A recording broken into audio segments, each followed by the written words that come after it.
সেনাপ্রধান জনাব ওয়াকারুজ্জামানের একটা দীর্ঘ সাক্ষাৎকার পাবলিশ করা হয়েছে প্রথম আলোতে। অনেকেই আশা করি পড়েছেন, যারা পড়েননি আমি সেই পুরো সাক্ষাৎকারটার লিঙ্ক আমার কমেন্টে দিয়ে দেব, একটু পড়বেন প্লিজ। আমার মনে হয় এটা একটা গুরুত্বপূর্ণ সাক্ষাৎকার, যদিও অ্যাপারেন্টলি খুবই চমক লাগানো কথা বা ব্রেকিং নিউজ হবে এরকম কথা তিনি বলেননি, কিন্তু এটার একটা খুব গুরুত্বপূর্ণ একটা দিক আছে। আমি পুরো ইন্টারভিউটা পড়লে আপনাদের কাছে সেটা মনে হবে, বা আমি আমার কাছে যে জায়গাটা সবচেয়ে বেশি ইম্পর্টেন্ট মনে হয়েছে সেটা এক্স্যাক্টলি কোনো লিখিত বক্তব্য উনি যা বলেছেন তার মধ্যে না, বরং রিডিং বিটুইন দ্য লাইন্স আছে। আমি শেষে এটা বলবো আসলে আমার মূল ফাইন্ডিংটা কি। তার আগে বেশ কিছু কথাবার্তা তিনি ইনফ্যাক্ট এর মধ্যে কথাবার্তা বলছেন, আমরা রয়টার্সের সাথে তার ইন্টারভিউর কথা মনে করতে পারি।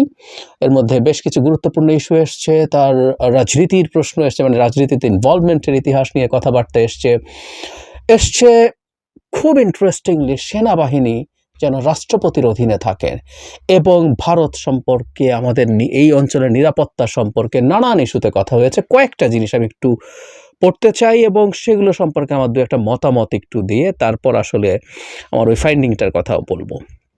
যেমন নির্বাচন সম্পর্কে তাকে যখন বলা হয়েছে সময়সীমা দিয়েছেন, তিনি সেটাকে সঠিক সময় বলে মনে করেন এবং তিনি অন্তর্বর্তী সরকারকে নির্বাচনের রূপরেখা বাস্তবায়নে সব সহযোগিতা করবেন। আমরা এই বাক্যটা খেয়াল করি। তিনি বলছেন আমরা অন্তর্বর্তী সরকারের নির্বাচনের রূপরেখা বাস্তবায়নে সব সহযোগিতা করব। এই বাক্যটা মনে রাখবেন। কেন রাখবেন আমি শেষে আমার মূল ফাইন্ডিংটার সাথে এটা মিলিয়ে দেখাবো। মানে কোনো উৎকণ্ঠা আছে কি না তারা সেগুলো বলছেন, এবং তিনি বলছেন তারা যত বেশি মাঠে থাকবেন ততই শৃঙ্খলা বহির্ভূত কাজে জড়িয়ে পড়ার আশঙ্কা দেখা দিতে পারে, উইচ ইজ রাইট। এই বাহিনীর কাজ পুলিশিং না, কিন্তু বিদ্যমান প্রেক্ষাপটে যেখানে পুলিশ এখনও ঠিকঠাক মতো দায়িত্ব শুরু করতে পারেনি সেখানে সেনাবাহিনী ম্যাজিস্ট্রেসি নিয়ে রাস্তায় আছেন। এটা আমাদের জন্য একটা গুরুত্বপূর্ণ সার্ভিস যে কোনো বিবেচনায়। এরপরের প্রশ্নগুলোতে রাজনৈতিক দল নিয়ে প্রশ্ন আছে, রাজনৈতিক দলের প্রতি এক ধরনের হতাশার প্রশ্নের ক্ষেত্রে আছে। কিন্তু গত 5 দশকে আমাদের রাজনৈতিক দলগুলো অনেক কিছুই করেনি, করতে চায়নি। তাদের ব্যর্থতার জন্যই তো বর্তমান পরিস্থিতি তৈরি হয়েছে। মিলিটারি চিফ বলছেন ঠিক আছে, অতীতে হয়নি, এখন তো সুযোগ সৃষ্টি হয়েছে, আমরা এই কাজগুলো করতে পারি। রাজনৈতিক দলগুলো সংস্কারের প্রতিশ্রুতি অতীতেও দিয়েছে, কিন্তু ক্ষমতায় গিয়ে তারা কথা রাখেনি। জনাব ওয়াকার জবাব দিচ্ছেন, এখন তো আমরা সবাই রাজনীতিবিদদের সঙ্গে যুক্ত আছি, তারা এখন নিশ্চয়ই বুঝতে পারছেন এই সংস্কার করা সবার জন্যও করা দরকার। সংবিধান সংস্কারের বিষয়টি সামনে এসে বিশেষ করে রাষ্ট্রপতি ও প্রধানমন্ত্রীর ক্ষমতার ভারসাম্য আনা দরকার। মানে এই ক্ষমতার ভারসাম্যর ব্যাপারটা জনাব ওয়াকার এই প্রশ্নে আনা। তবে একটা জিনিস তাকে আমাদের এখানকার ফাইন্ডিংটা হচ্ছে, রাজনীতিবিদদের অনেক ত্রুটি বিচ্যুতি বা সমালোচনা থাকলেও দিনের শেষে রাজনীতির উপরেই আমাদের আস্থা রাখতে হবে, দেশ রাজনীতিবিদরাই চালাবেন, যারা ওয়াকার সেটা খুব স্পষ্টভাবে বলছেন। কিন্তু উনি ক্ষমতার ভারসাম্যের কথা নিজে ডেকে এনেছেন, মানে তাতেই মনে হবে যে পরবর্তী প্রশ্নটা তিনি চেয়েছেন এরকম হোক। প্রথম আলো জিজ্ঞেস করছে, তার মানে রাষ্ট্র পরিচালনা আপনি রাষ্ট্রপতি ও প্রধানমন্ত্রীর মধ্যে ক্ষমতার ভারসাম্য সৃষ্টি এ ধরনের একটা ধারণার কথা বলতে চাইছেন। জেনারেল ওয়াকার বলছেন, আমি অত বিস্তারিত যেতে চাই না, আমি সংবিধান বিশেষজ্ঞও নেই, নিজের অভিজ্ঞতার আলোকেই বুঝেছি রাষ্ট্র ও প্রধানমন্ত্রীর মধ্যে ক্ষমতার ভারসাম্য আনা প্রয়োজন, সশস্ত্র বাহিনীকে রাষ্ট্রপতির অধীনে রাখা যেতে পারে। উনি এই একই কথা রয়টার্সকে বলেছেন। আমরা এভাবে যদি একটু চিন্তা করি যে রাষ্ট্রপতি সেনাবাহিনীর পুরো কমান্ডের ক্ষমতা যদি তার হাতে যায়, রাষ্ট্রপতি প্রধানমন্ত্রীর ক্ষমতার ভারসাম্য নিয়ে প্রচুর আলাপ হচ্ছে। এটা সত্য, আমাদের রাষ্ট্রপতির আসলে খুবই অক্ষমতা আছে, তেমন কোনো ক্ষমতাই নেই। কবরে গিয়ে ফাতেহা পাঠের কথা বলেছিলেন বিচারপতি শাহাবুদ্দিন আহমেদ। কিন্তু প্রধানমন্ত্রী না, রাষ্ট্রপতির অধীনে সেনাবাহিনী। মানে কেউ আসলে এর মধ্যে আগেও দেখেছি যে একটা প্লট খোঁজার চেষ্টা করছেন, যে এই অন্তর্বর্তী সময়ে কে প্রেসিডেন্ট হবেন বা প্রেসিডেন্ট পাল্টাবে কিনা। আর যদি উনি এখন যেভাবে চাইছেন সেটা যদি এক্সিস্টিং প্রেসিডেন্টের অধীনে হয়, অত্যন্ত বিতর্কিত আওয়ামী প্রেসিডেন্ট শাহাবুদ্দিন চুপ্পু এখন দায়িত্বে আছেন, নাকি এই প্রেসিডেন্ট সরিয়ে আর কেউ প্রেসিডেন্ট হবেন, তারপর তার অধীনে সেনাবাহিনী থাকবে এবং উপদেষ্টা পরিষদ ভিন্ন হবে, এরকম নানান আলোচনা আসলে ছড়িয়ে পড়েছে। এবং জনাব ওয়াকার তার এই বক্তব্যটা স্টিক করছেন, এবং এই ইন্টারভিউ আমরা যদি দেখি তিনি এই প্রশ্নটা আসলে ইনভাইট করেছেন যখন সংস্কারের প্রশ্ন আসলো তিনি আসলে ক্ষমতার ভারসাম্য বলে ইনভাইট করেছেন যে তাকে এই প্রশ্নটা করা হোক, এবং তিনি আবারও ইনফ্যাক্ট জবাব দিলেন। আমি এটাকে খুব গুরুত্বহীন ব্যাপার বলে মনে করি না, আমি এটাকে গুরুত্ব দিয়েই দেখতে চাই। এরপর বলেছে, প্রশ্ন হয়েছে যে সেনাবাহিনী কখনো কখনো ক্ষমতা এসছে, কখনো আন্দোলনের ফলে সেনাবাহিনী পরিস্থিতি সামাল দিয়েছে বা ক্ষমতা নিয়েছে, এবার আপনাদের প্রতি মানুষ আহ্বান জানিয়েছে, এসব তো বাস্তবতা।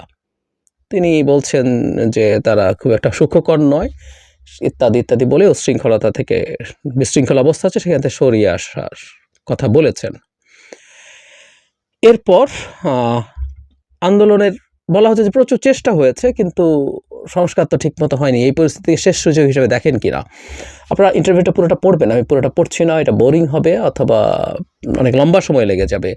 তিনি কিন্তু এখানেও রাজনীতিবিদকে ভিক্টিমাইজ করছেন না, রাজনীতিকে ভিক্টিমাইজ করছেন না। উনি শেষ সুযোগ বলেন না, তিনি বলছেন সুযোগ আছে তবে কাজে লাগানো উচিত, এবং উনি রাজনৈতিক দলগুলোর ওপর, রাজনীতির ওপরই আস্থা রাখতে চেয়েছেন। সংস্কারের কথা আবার ফিরে এসছেন এবং হচ্ছে যে বিভিন্ন পর্যায়ে কথাবার্তা বলছেন, দলের মনোভাব কেমন দেখছেন। তিনি কিন্তু আশাবাদ দেখিয়েছেন যে এটা হতে পারে, চমৎকার ব্যাপার। আচ্ছা, এরপর আমরা আসলে মূল যে জায়গাটায় যেতে চাই সেটা হলো ভারত, এবং সবার শেষে আমাদের ওই গুরুত্বপূর্ণ জায়গাটাও আসবো, যেটা রাজনীতিতে জড়ানো নিয়ে তাকে একাধিকবার এই প্রশ্নের জবাব দিতে হচ্ছে। কেন হচ্ছে? ভারতের সঙ্গে আমাদের পানি সীমান্ত সহ অনেক ইস্যু আছে, ইদানিং কিছু অমীমাংসিত বিষয়ে কিছু কথাবার্তা শুনছি, দেখছি। উনি ভারত সম্পর্কে যেটা বলছেন, ভারত আমাদের গুরুত্বপূর্ণ প্রতিবেশী, আমরা অনেক দিক থেকে ভারতের উপরে নির্ভরশীল, আবার ভারতও আমাদের কাছ থেকে সুবিধাও পাচ্ছে। আনুষ্ঠানিক আর অনানুষ্ঠানিক মিলিয়ে ওদের প্রচুর মানুষ বাংলাদেশে কাজ করছে, এদেশ থেকে অনেক মানুষ চিকিৎসার জন্য ভারতে যায়, অনানুষ্ঠানিকভাবে কাজ করছে। আমাদের মিলিটারি চিফের মুখে এটা বলা খুবই জরুরি ছিল। কাজে আমাদের বাংলাদেশের স্থিতিশীলতার ব্যাপারে ভারতের বিরাট স্বার্থ আছে, দেয়া নেয়ার সম্পর্ক ন্যায্যতার ভিত্তিতে এটা হতে হবে, ইত্যাদি ইত্যাদি বলে এটা রেখেই সম্পর্কটা তৈরি হতে হবে। এটা হলো সবচেয়ে জরুরি। জনগণ যেন কোনোভাবেই মনে না করে ভারত বাংলাদেশের ওপর কর্তৃত্ব করছে বা এমন কিছু করছে যা আমাদের স্বার্থের পরিপন্থী, কোনোভাবেই মানুষ যেন এটা না ভাবে, রাইটলি। এরপর উত্তর পূর্বাঞ্চলের নিশ্চয়তা, মানে 7 সিস্টার যে রাজ্যগুলো আছে সেগুলোর ব্যাপারে সহায়তা পেয়েছে, এটা উল্লেখ করছে। তারপর জেনারেল ওয়াকারের জবাব খুবই চমৎকার। দেখুন, আমার কথা হচ্ছে, আমার প্রতিবেশীর সঙ্গে আমি এমন কিছু করব না যেটা তাদের কৌশলগত স্বার্থের পরিপন্থী হয়। একই সঙ্গে আমার দিক থেকে প্রত্যাশা থাকবে যে প্রতিবেশী আমার সঙ্গে এমন কিছু করবে না যা আমার স্বার্থের পরিপন্থী। আমি যখন তাদের স্বার্থ দেখব যা আমার স্বার্থের, তারা আমার স্বার্থটা সমান গুরুত্বের সঙ্গে দেখবে। আমাদের পার্বত্য চট্টগ্রামে অস্থিতিশীলতা তৈরি হবে না, স্থিতিশীলতা নষ্ট হবে না মিয়ানমার সীমান্তে আমাদের লোকজনকে হত্যা করবে না, আমরা ন্যায্য হিস্যার পানি পাবো, এতে তো কোনো অসুবিধা নেই, সম্পর্কটা ন্যায্যতার ভিত্তিতে হোক। অত্যন্ত বোল্ড স্টেটমেন্ট।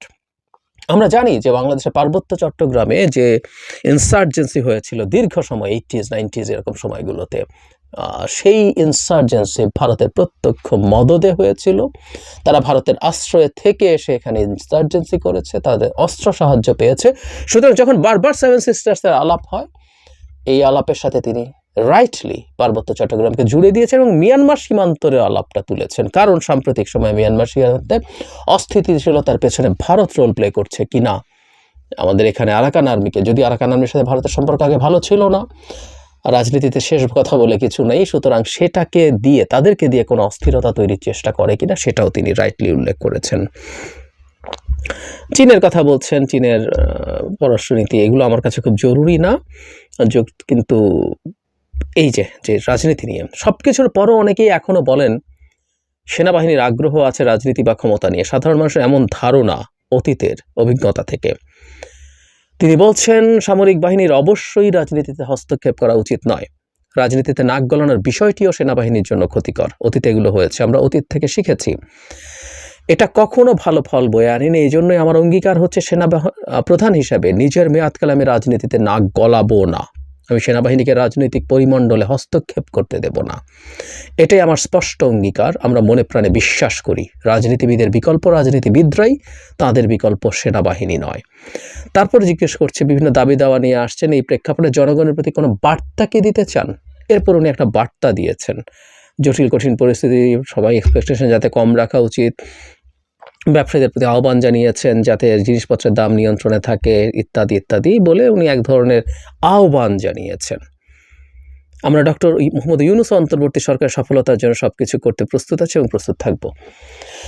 রাজনীতিতে তিনি আসছেন না, রাজনীতিতে কোনো আগ্রহ নেই এবং তাদের অতীতে ভুল আছে, রাজনীতিতে এসে এই ভুল আর করবেন না। এই আলাপটা কেন?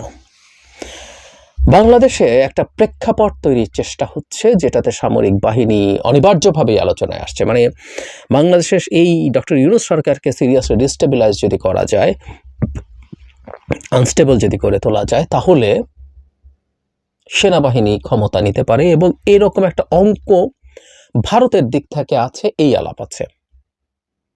মানে তারা চাইতে পারে ডক্টর ইউনূসের মতো একটা জনগণের সমর্থন পুষ্ট সরকার, তাদের পক্ষে আসলে জনগণের স্বার্থ বা দেশের স্বার্থের বিরুদ্ধে গিয়ে ভারতের স্বার্থ পূরণ করা অন্যায় স্বার্থ।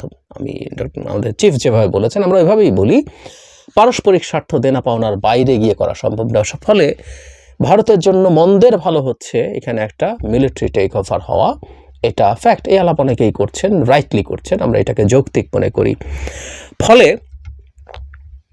কেউ কেউ চাইবেন সামনে, আমরা নিশ্চিতভাবেই চাই, সেটা প্রধান যা বলেছেন আমি আন্তরিকভাবে এটা বিশ্বাস করতে চাই, বিশ্বাস করি। কারণ সেনাবাহিনীর ক্ষমতা নেওয়ার সবচেয়ে উপযুক্ত সময় ছিল শেখ হাসিনা পালিয়ে যাওয়ার পর। তখন বহু মানুষ এবার আহ্বান জানিয়েছিলেন, জনগণ খুশি হতো তখন তারা নিলেও, তারা সেটা করেননি, সবচেয়ে প্রপার সময়েই করেননি। এখন করবেন কিনা, করবেন না, কিন্তু পরিস্থিতি যদি এতটাই ঘোলাটে করে ফেলা যায় যে তখন দেশের স্বার্থে তাদেরকে আমাদের মধ্যেই অনেকে আহ্বান জানাবেন ক্ষমতা নেওয়ার জন্য, সেই পরিস্থিতি তৈরির চেষ্টা হবে বলে আমরা মনে করি।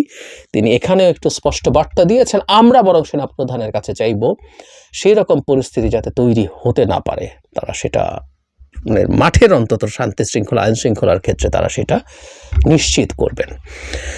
শুরুতে বলেছিলাম যে সবচেয়ে গুরুত্বপূর্ণ ফাইন্ডিং রিডিং বিটুইন লাইন্স এর মধ্যে নেই। আপনার ইন্টারভিউটা যদি পুরো পড়ে থাকেন, আমি যতটুকু পড়েছি, প্রশ্ন এবং উত্তর সব কিছু মিলে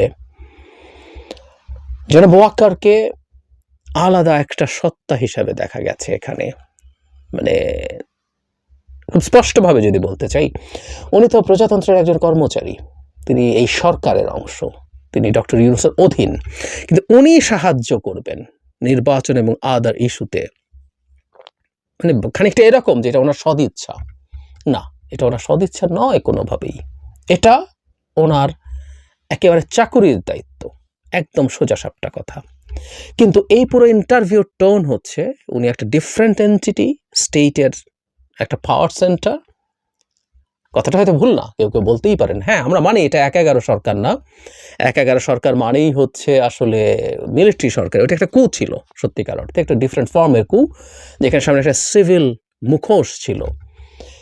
এটা কোনোভাবেই কু না, যদিও কিছু গুরুত্বপূর্ণ লোকজন, জিওফ্রি স্যাকচার মতো লোকজন এটাকে কু বলার চেষ্টা করেছেন, কিন্তু এটাও সত্য, মিলিটারি এর সময় একটা ডিসাইসিভ রোল প্লে করেছিল, কোনো সন্দেহ নেই। কিন্তু এটা মিলিটারি সরকার না, কিন্তু মিলিটারি চিফকে এখানে একদম একটা বিরাট ক্ষমতাধর এন্টিটি হিসেবে দেখা যায়। তার উত্তরের ধরনেও কিন্তু সেই রকম। প্রথম আলোর কিছু কিছু প্রশ্ন মনে হতে পারে যে আসলে তাকে এইভাবেই ট্রিট করা হচ্ছে, কিন্তু এই যে প্রশ্নের ধরন, এটা তার দিক থেকেও তো ভেঙে দেয়া হতে পারত। প্রত্যেকটা জিনিস তিনি সরকারের নির্দেশেই করবেন, কথাগুলো এরকম আসতে পারত, হুইচ ইজ মিসিং। এটাই হলো সবচেয়ে গুরুত্বপূর্ণ ফাইন্ডিং, এটাও আমাদের একটু মাথায় রাখতে হবে। সেনাপ্রধানের এই ধরনের একটা ইমেজ আছে আমরা জানি, কিন্তু এটাকে যখন প্রকাশ্যে এভাবে আসে, এটা নিয়ে কিছু কথাবার্তা বা আমাদের মাথায় একটু চিন্তাটুকু জারি রাখা দরকার আছে, কেন এটা এভাবে হলো, আমরা মাথায় যেন এটুকু রাখি।